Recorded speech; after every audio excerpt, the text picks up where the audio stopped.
Hi friends, this is Miss Schlensker, and today we're going to read Ada Twist's Scientist by Andrea Beaty, illustrated by David Roberts. Ada Marie, said not a word till the day she turned 3. She bounced in her crib and looked all around, observing the world but not making a sound. She learned how to climb and made her big break with trails of chaos left in her wake. She ran through the day chasing each sound in sight and didn't slow down till she conked out at night. Her parents were frazzled but tried not to freak as Ada grew bigger and still did not speak. Clearly young Ada with lots in her head would have something to say when it ought to be said.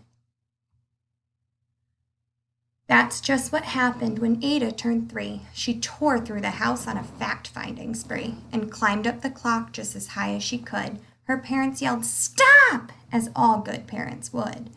Ada's chin quivered, but she did not cry. She took a deep breath, and she simply asked, "Why?" Why does it tick and why does it talk? Why don't we call it a granddaughter clock? Why are there pointy things stuck to a rose? Why are there hairs up inside of your nose? She started with why, and then what, how, and when.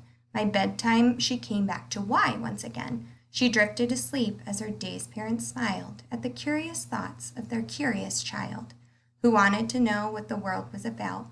They kissed her and whispered, "You'll figure it out."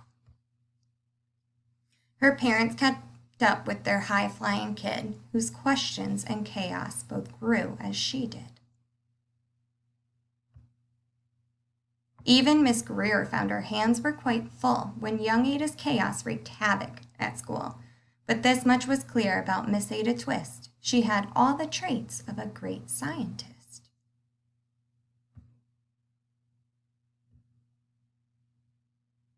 Ada was busy the first day of spring, testing the sounds that make mockingbirds sing, when a horrible stench whacked her right in the nose, a pungent aroma that curled up her toes. "Zowie!" said Ada, which got her to thinking. What is the source of that terrible stinking? How does a nose know there's something to smell? And does it still stink if there's no nose to tell? She rattled off questions and tapped on her chin. She'd start at the start where she ought to begin. A mystery, a riddle, a puzzle, a quest. This was the moment that Ada loved best. Ada did research to learn all she could of smelling and smells, both the stinky and good. One hypothesis Ada thought could be true. That terrible stink came from Dad's cabbage stew. She tested and tested, but soon Ada knew it was time to come up with hypothesis 2. Then, zowie! The stink struck again just like that. Hypothesis 2, it's caused by the cat. The cat couldn't make such a stink on its own. It needed perfume and some fancy cologne. So young Ada tested. The test was a flop. She started again, but her parents yelled, "Stop!" Ada Marie, to the thinking chair now. By the time we count 3. "Enough," said her mother. "That's it," said her dad. Her parents were frustrated, frazzled, and mad.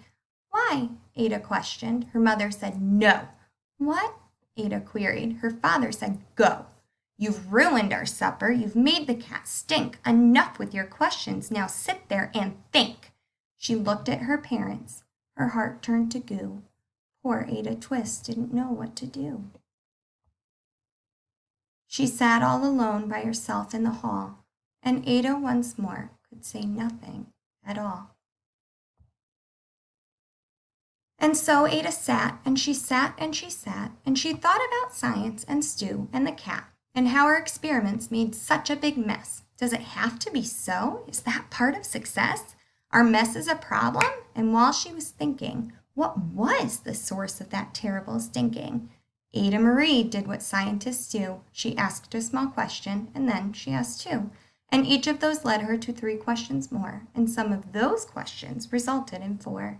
As Ada got thinking, she really dug in. She scribbled her questions and tapped on her chin. She started at why, and then what, how, and when. At the end of the hall, she reached why once again. Her parents calmed down and they came back to talk. They looked at the hallway and just had to gawk. No patch of bare paint could be seen on the wall. The thinking chair now was the great thinking hall. They watched their young daughter and sighed as they did. What would they do with that curious kid who wanted to know what this world was about?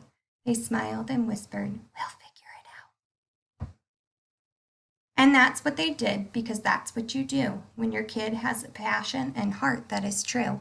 They remade their world. Now they're all in the act of helping young Ada sort fiction from fact. She asked lots of questions. How could she resist? It's all in the heart of a young scientist. And as for that smell, what can Ada Twist do but learn all she can with her friends in grade 2? Will they discover the stink that curls toes? Well, that is the question, and someday, who knows? The end. So I hope you're all doing well, and we all miss you a lot and can't wait to get back. So now it's your turn. Just like Ada Twist, stay curious, ask questions, and we will talk soon. Bye, girls.